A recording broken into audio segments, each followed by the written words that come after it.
नमस्कार दोस्तों, OCN network में आपका स्वागत है। मैं हूं ओमकार चौधरी।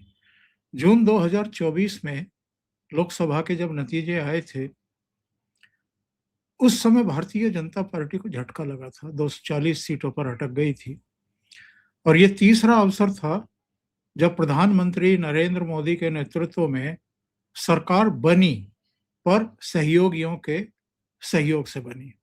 293 सीटें सहयोगियों की मिलाकर के आ गई थी, सो वो प्रधानमंत्री बन गए। लेकिन मैंने भाऊ के साथ प्रोग्राम में भी ये बात कही थी और जो हमारे साथ इस समय जुड़े हैं जयपुर से, एकलव्य सिंह तो बहुत सुलझे हुए विश्लेषक हैं और उनके तीखे व्यंग हमेशा ही गुदगुदाते हैं। उनका स्वागत भी कर लेते हैं और उन्होंने पिछले दिनों एक वीडियो दिया और जिसमें ये बताया गया था कि वो जो सूनापन था उनकी आंखों का, उन आंखों में जो शिकवा भी था, गिला भी था, लेकिन जिह्वा पर वो चीजें नहीं आई जब वो उद्बोधन के लिए खड़े हुए भाजपा मुख्यालय में।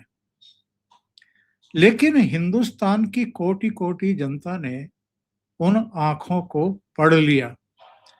अपने आलस्य को, लापरवाही को, अपनी गलती को प्रायश्चित के तौर पर लिया और 2024 के लोकसभा इलेक्शन के बाद 6 राज्यों में चुनाव हुए हैं, अभी 7वें राज्य में और साथ में 4 और राज्यों में, कुल मिलाकर के 6 राज्यों में पहले और 5 राज्यों में ये, तो 11 राज्यों में चुनाव हो चुके हैं। उन 6 राज्यों में से 4 में भारतीय जनता पार्टी के मुख्यमंत्री बन चुके हैं। इन 5 राज्यों में से भी जो एग्जिट पोल आ रहे हैं, उनका संकेत अगर सही मान लें, तो असम में फिर भारतीय जनता पार्टी यानी तीसरी बार सरकार बनाने जा रही है। पुडुचेरी में उसके सहयोगी बीजेपी के साथ मिलकर के सरकार बनाने जा रहे हैं और एक और महत्वपूर्ण सामरिक दृष्टि से, राजनीतिक दृष्टि से, सामाजिक दृष्टि से बंगाल जैसे राज्य में भारतीय जनता पार्टी का राज तिलक होने जा रहा है, उसको एक बड़ी जिम्मेदारी मिलने जा रही है। ये कोई छोटी मोटी कामयाबी नहीं है। लेकिन आज हम भारतीय जनता पार्टी या अमित शाह या नरेंद्र मोदी इनकी कामयाबी पे बात नहीं करेंगे।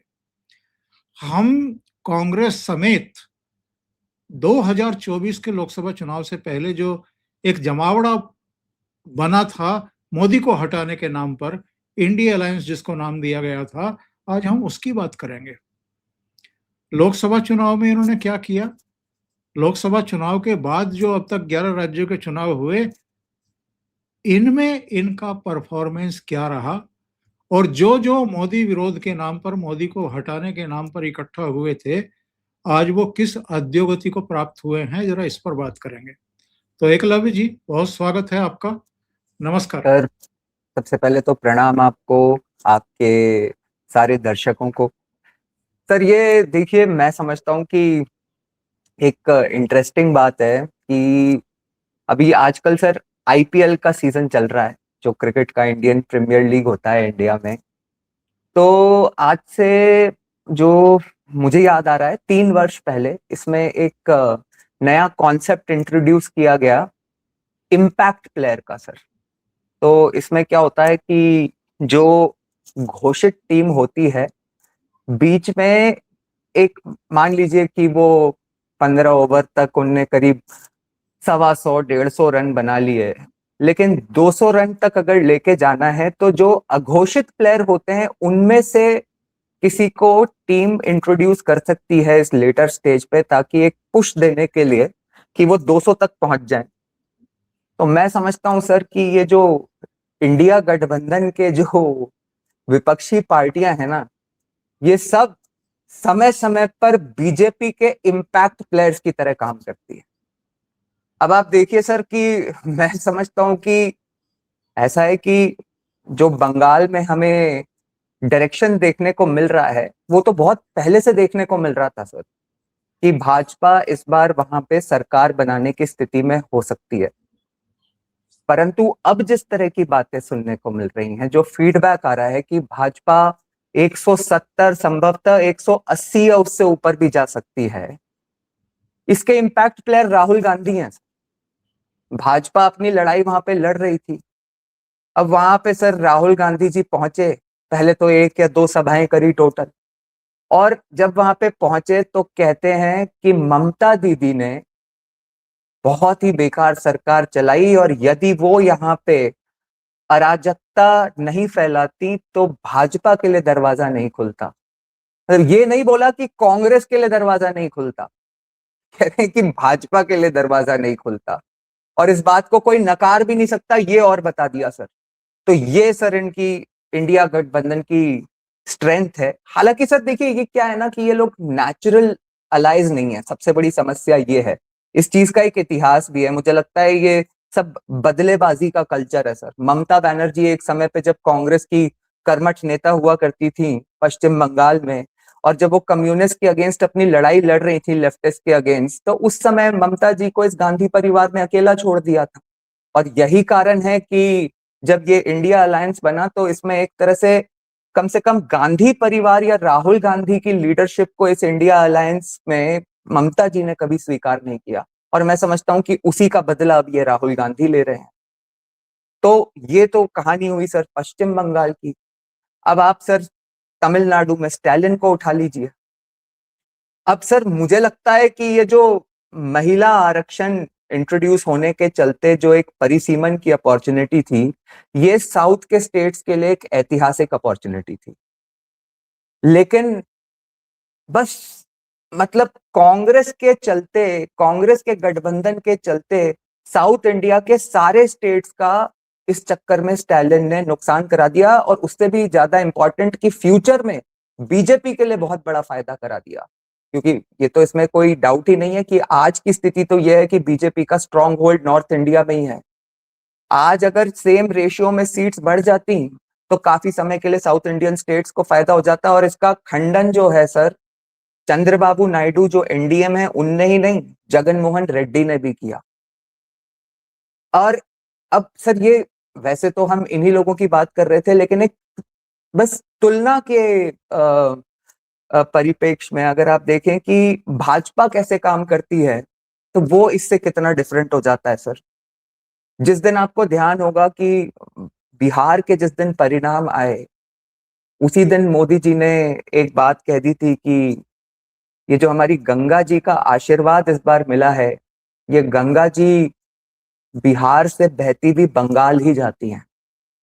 तो ये उनकी सर फ्यूचर की प्लानिंग कब शुरू हो जाती है, आपने देखा होगा कि अभी तो परिणाम घोषित नहीं हुए हैं बंगाल की, लेकिन मोदी जी उत्तर प्रदेश में शुरुआत कर चुके हैं।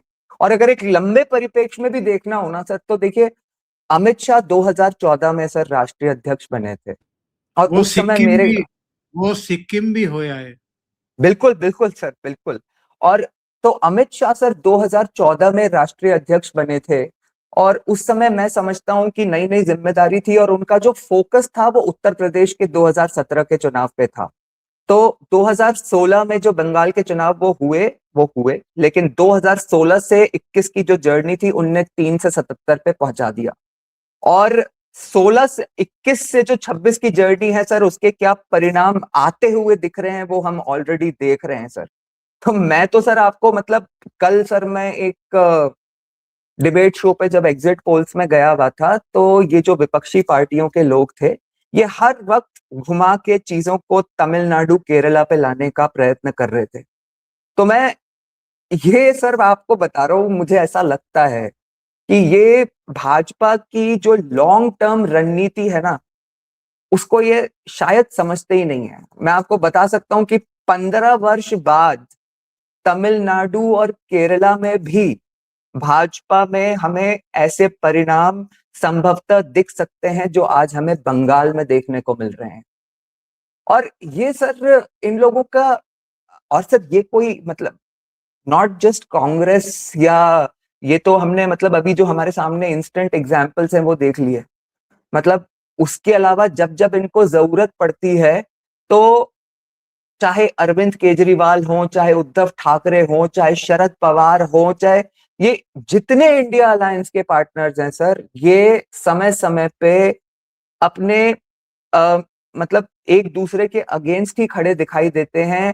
और इसका जो सबसे बड़ा मुझे लगता है जो फैक्टर है अल्टीमेटली वो है ये सर, कि भाजपा, ठीक है, एक दो एबरेशंस कभी कभी चुनाव वगैरह में और स्ट्रैटेजी वाइज हो जाते हैं, लेकिन भाजपा अपनी आइडियोलॉजी, अपनी विचारधारा के प्रति हमेशा कटिबद्ध रहती है।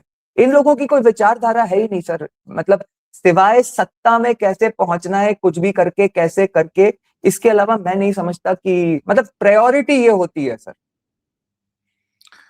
2024 से पहले जब ये इंडिया अलायंस बना था तो कौन कौन चेहरे दिखाई देते थे, और इसकी शुरुआत किसने की थी? नीतीश बाबू ने। जी।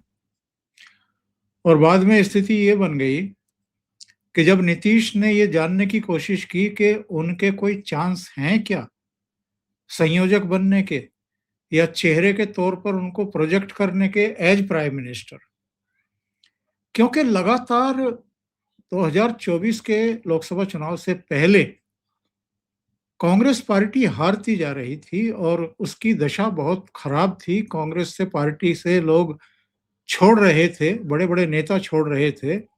राहुल गांधी की लीडरशिप पर एक बड़ा प्रश्न चिन्ह खड़ा हो गया था। तो ऐसे में इन लोगों को लगा कि भाजपा के खिलाफ एक नया संगठन खड़ा किया जाए, उससे शायद कुछ खाद पानी मिल जाए। तो ये नीतीश कुमार को आगे करके लालू के जरिए एक अभियान शुरू किया गया। पटना में एक जमावड़ा नीतीश की पहल पर हुआ, क्योंकि सरकार उनकी थी उस समय, लालू कांग्रेस उसमें शामिल थे, वामपंथी शामिल थे। लेकिन बेंगलुरु आते आते नीतीश को पता लग गया, जब वहां उनके खिलाफ पोस्टरबाजी हुई, कि मेरे लिए कोई चांस नहीं है। और कांग्रेस पार्टी हो, ममता बनर्जी हो या दूसरे चेहरे हों, वो सब उनको आगे नहीं आने देना चाहते। उनका मोह भंग हुआ और धीरे धीरे फिर वो वापसी की राह पर चले गए, भारतीय जनता पार्टी की तरफ चले गए। दूसरे चेहरों को देखें जो महत्वाकांक्षी थे, तो अरविंद केजरीवाल, उनको भी गलतफहमी थी। उनका क्या हश्र हो चुका है दिल्ली में, ये सब पूरा देश और अब तो दुनिया भी जानती है। ममता बनर्जी, जो कीर्ति आजाद के जरिए अपनी मार्केटिंग करा रही थी कि कांग्रेस से अगर नहीं चल पा रहा है इंडिया अलायंस, तो ममता बनर्जी को क्यों ना आगे कर दिया जाए, वो सक्षम लीडर हैं, मोदी के खिलाफ भी जबरदस्त बोलती हैं। कई ने इसकी हिमायत भी कर दी, शरद पवार ने भी, राम गोपाल यादव ने भी। इसके अलावा उमर अब्दुल्ला, फारूक अब्दुल्ला की तरफ से भी बयान आ गया। कई नेताओं ने तायद कर दी कि ममता बनर्जी एक बेहतर लीडर हो सकती हैं, संयोजक हो सकती हैं। कांग्रेस की त्योरियां चढ़ गई, ठंडे बस्ते में डाल दिया गया, पूरा संगठन ही ठंडे बस्ते में डाल दिया गया। संगठन तो कभी था नहीं, कोई सचिवालय भी नहीं था। तो एक एक करके ये इंडिया अलायंस के सारे नेता निपट रहे हैं। अगर ध्यान से देखें एकलव्य, तो देखिए हरियाणा में चांस थे, तीसरी बार बीजेपी वो चांस ले अपने हाथ में ले गई, तीसरी बार सरकार बना ली, जबकि कांग्रेस की वापसी की उम्मीद थी। महाराष्ट्र में लोकसभा चुनाव में इन्होंने अच्छा किया था, 31 सीटें जीत ली थी। बसंत दादा पाटिल की के पोते की भी सीट अगर गिन ले, सांगली वाली, वो बीजेपी जीत गई। फर्नांडीज जो है वहां, फडणवीस वहां बन गए। दिल्ली, अरविंद केजरीवाल को उठा के लोगों ने यमुना में फेंक दिया, उनको भी हरा दिया, उनकी पार्टी को भी हरा दिया, बीजेपी आ गई। और बिहार देखिए, 10वीं बार मुख्यमंत्री के तौर पर शपथ दिला करके उनका रिकॉर्ड तो बनवाया बीजेपी ने, लेकिन बाद में एक अच्छा इम्पैक्ट जाए, संदेश जाए बंगाल में, तो बंगाल के मतदान से पहले वहां बीजेपी का मुख्यमंत्री बना। कांग्रेस के पल्ले में क्या आया? राहुल गांधी जो गलतफहमी के शिकार हैं, हिमाचल की 4 सीटें हैं लोकसभा की, एक भी सीट इनके पास नहीं है। तेलंगाना में इनकी सरकार है, वहां लगभग आधी आधी, थोड़ी सी ज्यादा कांग्रेस की समझ लो, वरना वहां भी भारतीय जनता पार्टी। कर्नाटक में अगेन भारतीय जनता पार्टी की सीटें ज्यादा, कांग्रेस पार्टी की तो बहुत ही कम है। तो किस गलतफहमी में ये रहते हैं और इस देश का मीडिया रहता है जो उनके बयानों को, उल्टे सीधे बयानों को ब्रेकिंग करके चलाता है। क्या मीडिया को पता नहीं है कि इनके पल्ले में कुछ बचा नहीं है? और किस वजह से 2024 के लोकसभा इलेक्शन में इन लोगों को अलग-अलग राज्यों में ज़्यादा सीटें मिल गई थी, वो भी किसी से दवा-छपा नहीं है। वो ठकाठक और आरक्षण छीन लेंगे, संविधान बदल देंगे, तमाम तरह की बातें कही गई थी। देश की जनता थोड़ी भोली है, कई बार वो कुछ जो समुदाय हैं, वो झांसे में आ जाते हैं, बहकावे में आ जाते हैं। लेकिन उसके बाद से जितने राज्यों में चुनाव हुए हैं, उनमें कांग्रेस कहाँ है? जी। सर देखिए, मुझे ऐसा लगता है कि ये इंडिया अलायंस के साइड के अभी हमने जितने भी लीडर्स की बात करी, और बीजेपी के तुलना में जो एक बेसिक डिफरेंस जो मुझे दिखाई देता है वो है सर, व्यक्तिगत लालसा है एक तरफ, और एक तरफ है सर अनुशासन। ऐसा नहीं है कि व्यक्तिगत एस्पिरेशंस बीजेपी में नहीं होती होंगी। कोई भी ग्रास रूट लीडर होगा, उसने जिंदगी भर मेहनत करी होगी, तो उसकी व्यक्तिगत एस्पिरेशंस होती हैं, लेकिन एक संगठन का अनुशासन होना चाहिए जो हमेशा लीडरशिप से ही टॉप डाउन आता है। अगर लीडरशिप में ही व्यक्तिगत लालसा हो जाएगी तो फिर समस्या हो जाती है सर। जैसे आप देखेंगे सर कि पिछले जो विधानसभा चुनाव हुए 2028 में, उसमें हमारे राजस्थान में वसुंधरा जी का इतना बड़ा कद होने के बाद भी यहाँ पे सीएम रिप्लेस करे गए। शिवराज सिंह जी का इतना बड़ा कद होने के बाद मध्य प्रदेश में रिप्लेसमेंट हुआ, और ऐसे और भी बहुत एग्जाम्पल्स हैं सर। परंतु 2.5 वर्ष हो गए हैं हमारे यहाँ सरकार को, और मध्य प्रदेश में भी सरकार को, मैंने कम से कम सर कोई अनुशासनहीनता वाली बात नहीं देखी। यहीं अगर आप दूसरी ओर देखेंगे तो देखिए सर क्या समस्या होती है। मतलब मैं अगर आपको अपने राजस्थान के ही परिप्रेक्ष्य में बताऊं, तो अभी सर अशोक गहलोत जी 2 दिन पहले एयरपोर्ट से बाहर निकले, तो उनसे किसी ने पूछा कि बीजेपी ने कुछ उनके और पायलट के बारे में कह दिया था, तो राधा मोहन दास अग्रवाल जी जो यहाँ के प्रभारी हैं, तो उन्होंने कुछ स्टेटमेंट दे दिया था, तो उसके बारे में अशोक गहलोत जी से पूछा, तो अशोक गहलोत जी को सर तरीके से क्या कहना चाहिए था कि भाई सचिन पायलट हमारे कर्मठ नेता हैं और हम सब उनके साथ खड़े हैं और वो हमारे साथ खड़े हैं, बीजेपी अपना घर देखे। लेकिन सर अशोक गहलोत जी ने स्टेटमेंट क्या दिया कि ऐसा है कि सचिन पायलट अब अपनी गलती समझ गए हैं, उनने उस गलती का अंजाम भी समझ लिया है, अब वो ऐसी गलती नहीं करेंगे, संभल गए हैं, समझ भी गए हैं, और 50 तरह की बातें कर दी सर। अब सर यहीं पे किरोड़ी लाल मीणा जी हैं बीजेपी में, उन्होंने 2 दिन पहले कुछ सरकार की कमी वगैरह की बात करी थी और उसका तर्क ठीक नहीं था, उनको 1 दिन में अनुशासनहीनता का नोटिस मिल गया और उसके बाद उन्होंने माफी भी मांग ली। लेकिन अशोक गहलोत जी को नोटिस कौन देगा सर? तो ये सर इस तरह की इन लोगों की ये जो, अच्छा सर इसमें कोई डाउट नहीं है कि ग्रास रूट लीडर होने के हिसाब से अगर देखा जाए तो अशोक गहलोत जी का कद राजस्थान में शायद सबसे बड़ा है कांग्रेस में। लेकिन अब समस्या क्या है सर कि पिछले कार्यकाल में जो उन्होंने गांधी परिवार से एक थोड़ी बगावत टाइप कर दी ना इस कुर्सी पे बने रहने के लिए, अब सर इसके ऊपर कुछ नहीं, गांधी परिवार कभी एक्सेप्ट ये चीज नहीं कर सकता सर। तो सिमिलरली सर गांधी परिवार का ये जब अपने ही किसी लीडर को एक स्टेट में नहीं कर सकता, तो वो किसी और गठबंधन के किसी और पार्टनर को क्या करेगा सर? मतलब इसमें तो कोई डाउट नहीं है सर। हालांकि मैं पर्सनली व्यक्तिगत रूप से मैं नहीं मानता कि नीतीश कुमार इंडिया गठबंधन को लीड कर देते तो वो एकदम मोदी के लिए कोई बहुत बड़ी समस्या बन जाते, क्योंकि इंटरनेशनल सॉरी मतलब जो अपने जो राष्ट्रीय चुनाव होते हैं उसमें जनता बहुत अलग तरीके से सोचती है। तो आ, लेकिन हाँ, ये जरूर कहा जा सकता है कि जो इंडिया गठबंधन ने ऐसे अचीव करा वो उससे कुछ बेटर करने की उम्मीद कर सकते थे नीतीश कुमार जी की। मतलब एक जो ऐतिहासिक अपॉर्चुनिटी थी उनकी लीडरशिप में चुनाव लड़ने की, और अभी लीडरशिप की तो बात ही नहीं थी सर। सॉरी, आप कुछ कह बात रहे थे ये सर? नहीं है, बात ये है कि आप किसी को स्वीकार ही करने को तैयार नहीं है अपने एग्जैक्टली सिवा, सर, एग्जैक्टली। और तो आपकी सर, कोई औकात नहीं बची है, आपकी कोई औकात नहीं बची है। तो आप दूसरों, देखिए, एक दौर था जब एनडीए का संयोजक प्रकाश सिंह बादल को बनाया गया, दूसरों को चंद्रबाबू नायडू को बनाया गया एक बार। बिल्कुल। तो ये चीजें जो हैं, ये गठबंधन बना लो, राजनीति चमका लो, आप लगातार चुनाव हार रहे हैं, आपकी प्रासंगिकता खत्म हो रही है, अपने को प्रासंगिक बनाए रखने के लिए इस तरह की गिमीगिरी कर लो। ये साजिशें तो कांग्रेस पर आती हैं। अभी देखिए फ्लोर मैनेजमेंट पार्लियामेंट का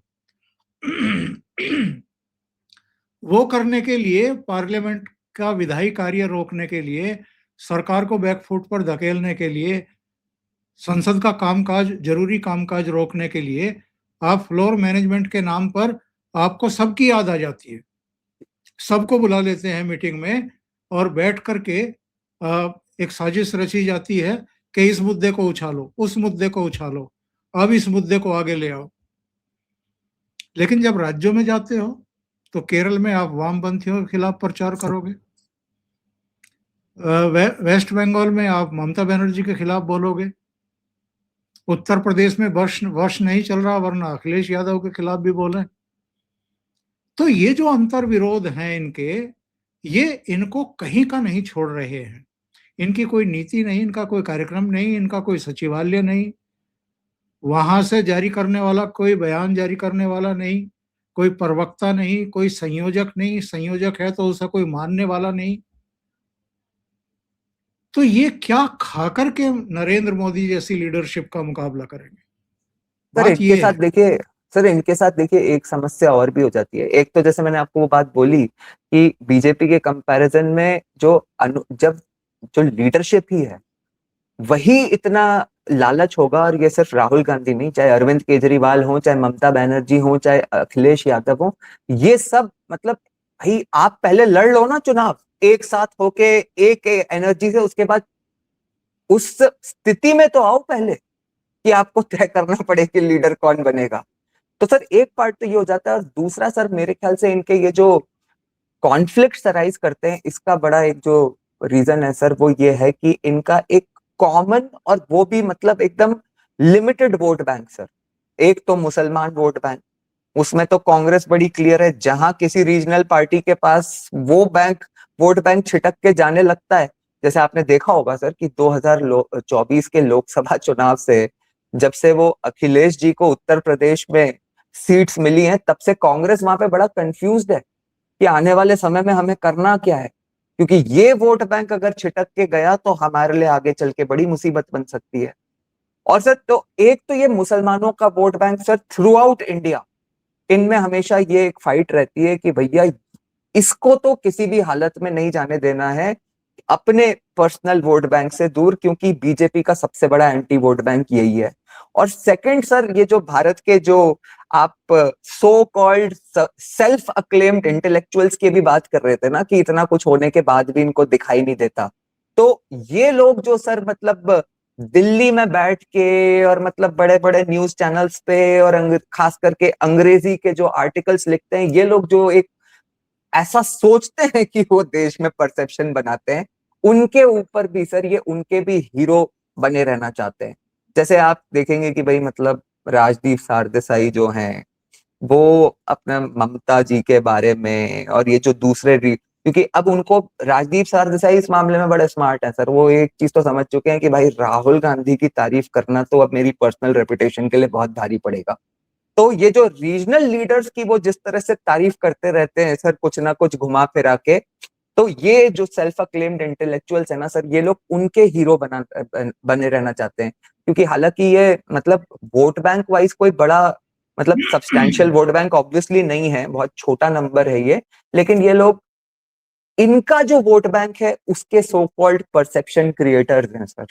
तो मैं समझता हूँ कि उस कारण से भी सर ये लोग थोड़ा मतलब तो ये जो इनके जो कॉमन वोटर्स और कॉमन परसेप्शन क्रिएटर्स हैं, उसकी वजह से भी आपस में बहुत लड़ते रहते हैं सर। एकलव्य जी, बहुत बहुत धन्यवाद इतना समय निकालने के लिए और एक महत्वपूर्ण सर। मुद्दे पर चर्चा करने के लिए।